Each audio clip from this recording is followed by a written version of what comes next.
A Plaguelands Media production. Hey everyone, this is Hugh from Plaguelands Media bringing you another book review.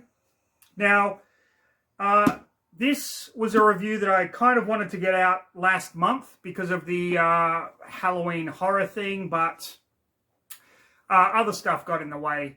So I'm kind of releasing this a little bit later. This is a book that is actually near and dear to my heart because growing up, I absolutely loved this author. I am, of course, talking about Richard Laymon, and the book I am reviewing is The Stake. Now, Richard Laymon is arguably not the best horror author out there in terms of his writing style or his proficiency with language. I don't think anyone can argue that he's no Stephen King or even Dean Koontz. He's no Brian Lumley, Sean Hudson, James Herbert, Dan Simmons. But one thing you can always get from a Richard Laymon novel is a fucking good time. And that is what The Stake does provide. Now, I read this book when I was in high school. This is an old novel. But I didn't quite remember everything. I mean, you see a coffin with a stake in it. You kind of get an idea that this is going to be a vampire story, but it is so much more than that. Even if it is a vampire story, which you really don't know. And that's one of the strengths of Richard Laymon's writing, which I'll explain.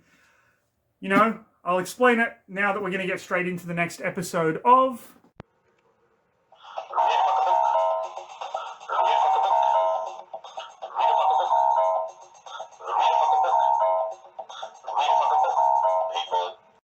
The main premise of this book is a really interesting one. Basically, you have neighbours. You have the Dunbar family. Larry Dunbar is a horror author with his wife Jean.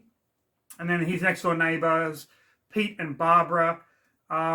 Pete is someone that kind of collects junk and fixes it up.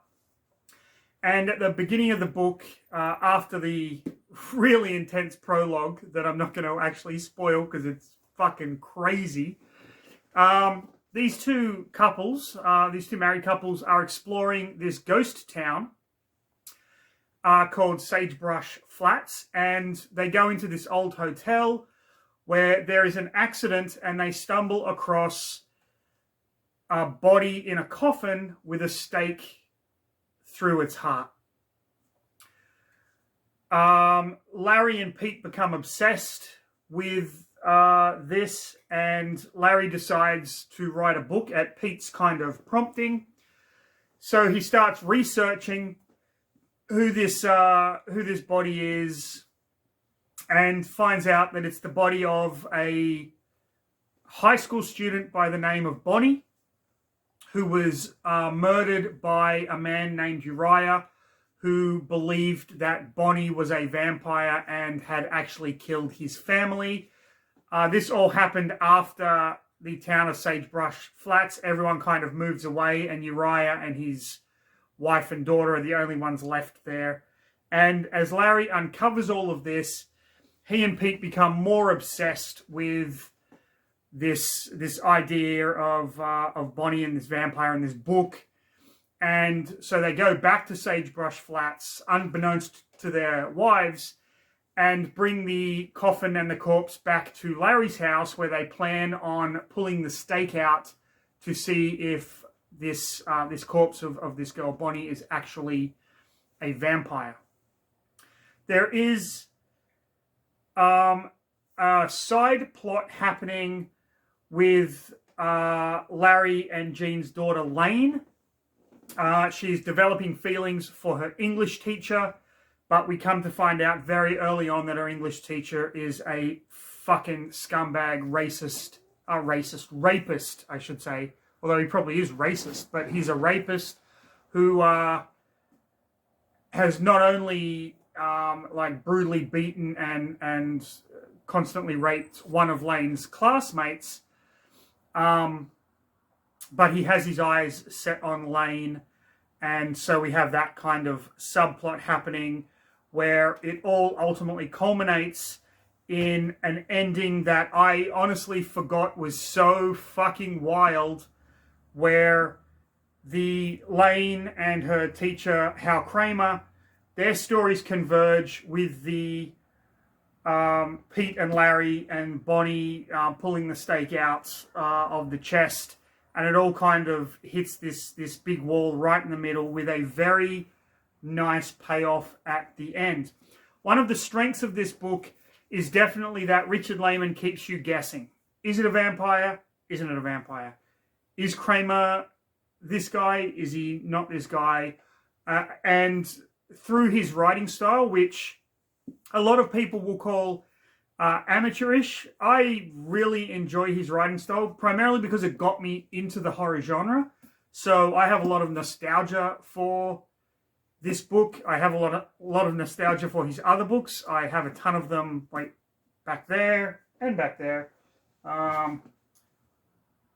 Yeah, all kind of down here. Richard Laymon, The Woods Are Dark, Out of the Lights, Resurrection Dreams, Darkness Tell Us, Flash, One Rainy Night, which I definitely have to read and review because I absolutely fucking love that book, and that should be a fucking movie.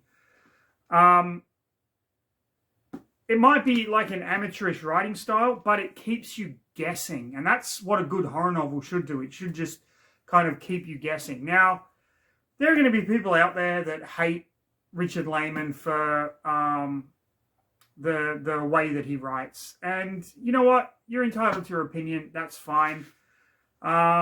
He sadly has passed away. He passed away at a very early age from a heart attack, I believe. You have seen me review his books previously, the Beast House series on this channel, so you know that I am a fan. This one, though, I say as a kid, but in high school, it was okay, but not up to, in my opinion, the standard of his other novels when it came to horror and stuff. But as an adult, I really love the tension that this book actually brings, and it's a super fun read. If you just want a vampire story where half the time you don't know what the fuck is going on, this is the book for you. That's Richard Laymon's The Stake. Highly recommend it. Highly recommend everything Richard Laymon writes. They're quick, they're easy reads, and they're just fun. They're just fun. I mean, I don't know what else I can say. So, if you enjoyed the video, like, subscribe, leave a comment. Follow us, hit the notification bell. We are on Instagram. We are on Twitter, although, you know, for how long, who knows. So, yeah, you can get some of our merchandise at Redbubble. Just check out Ian Van Gammett, very talented artist who actually did that picture right there from his first exhibition.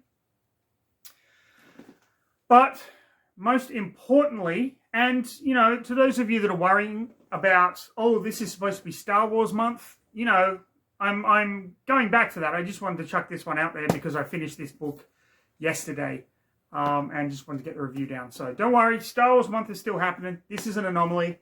But please, everyone, stay safe. Have a fantastic rest of your day. And most importantly,